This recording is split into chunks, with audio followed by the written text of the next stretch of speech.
Ховд аймаг бол улстай одоо ганц байдаг маш одоо ховор юм технологиг оруулж ирэхээр төсөв мөнгөний бас шийдвэрлээд ингэ явж байгаа гэсэн. Тэгэхээр ямар тоногдох хөрөмжийг хаанаас одоо төсөв мөнгөний шийдээд оруулж ирэх гэж байгаа. Ингэснээр энэ тоногдох хөрөмжийг оруулж ирснээрээ Ховд аймгийн ус цагуур орчны шинжилгээний төвд ер нь тэгээд нийт одоо ард иргэдэд ямар одоо эрэг үр дүн бий болох вэ?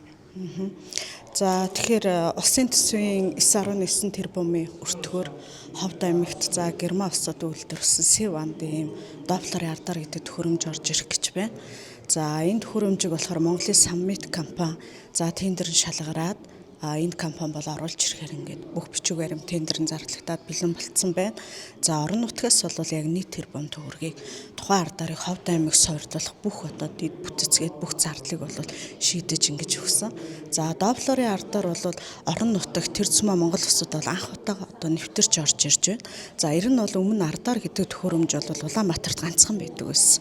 За тэгээд энэ төхөөрөмж орон нутагт яг нэвтэрснээр ямар давуу талтай юм бэ гэхээр за цаг агарын одоо бүх төрлийн орцсон мэдээг 100% таарцтай мэдээлэхээс гадна одоо байгаль цаг агарын болцсошгүй гамшигт үзэгдлээс урьдчилан мэдээлэх юм өндөр ач холбогдолтой.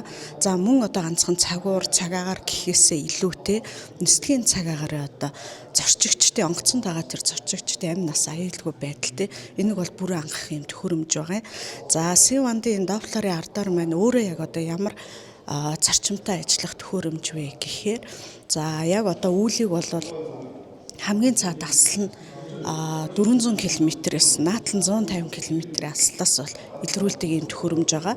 За энэ төхөөрөмжийг орж ирж байгаа давуу тал юу юм бэ гэхээр өмнө бид нар бол одоо сансрын хиймэл дагуулын олон талын зургууд за дээрэс нь ингээд дотоодын юм зургуудыг ашиглаж анализ хийж ингэж боловсруулалт хийдэг байсан бол энэ төхөөрөмжөөр бол бид нар өөрсдөө одоо Ховд аймагт бие даасан мэдээлэл гаргах бүрэн боломжтой гаргаж.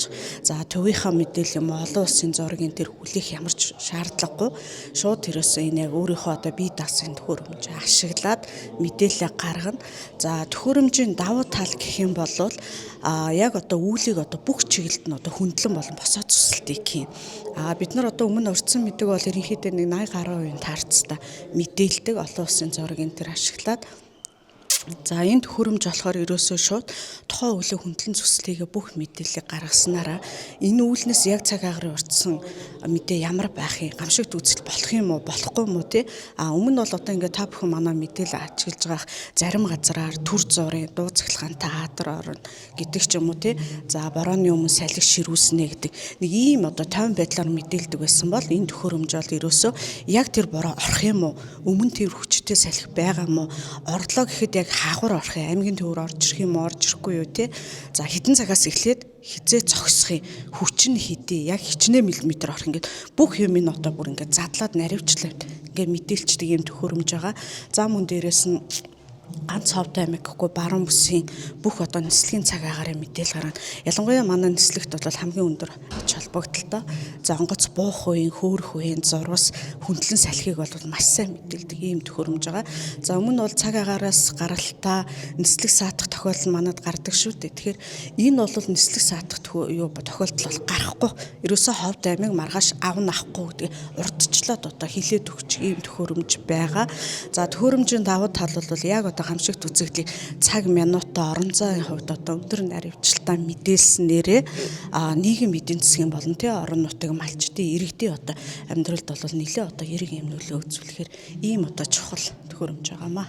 Тендерын зарлагдсан уу одоо хизээ одоо Ховд аймаг дээр зөвлөлөгдөх бай нэг талаараа за нөгөө талаараа бас шинэ тоног төхөөрөмжийг тухайн байгууллага аваад ирэхээр тэр тоног төхөөрөмж дээр ажиллах мэрэгжилтнийг одоо сургуулж дадлагжуулах энэ тал дээр бас цаг хугацаа алддаг ийм тохиолдлууд гардаг шүү дээ. Энэ дээр танах бэлтгэгдэж амжсан. За тендер нь бол зарлагдсан. За сая 5 сард бол байгаль орчин уур амьсгалын өөрчлөлтийн яамнаас тендерийг зарлаад Монголын Саммит компани Германы Ленорто одоо үйлдвэрийн ийм ардарын төхөөрөмжийг оруулж ирэхээр ингээд гүйцэтгэгч шалгарсан. За ажлын явц бол 26-аас 27 он дамжиж хэрэгжихээр байгаа. Ягаад тэгэхээр энэ ардарын төхөөрөмж чинь өөрөө бол яг суур өндөр нь 20-30 одоо метрийн өндөртөө маш одоо бие даасан юм том цогцсон юм байгууллага. Тэгээд маш олон мэдрүүр, маш олон одоо сүүлийн үе үндсэндээ бол AI төхөөрөмжөөр бол бүрэн тоноглох тийм төхөөрөмж байгаа. За он дамнаад хэдийгээр ажил хийгдэх гэсэн ч одоо бол яг Монгол тал, Герман тал хоёрын гэрээний дагуу хамтарсан гэрээний дагуу 9-10 сард одоо Монгол талаас сургая тий.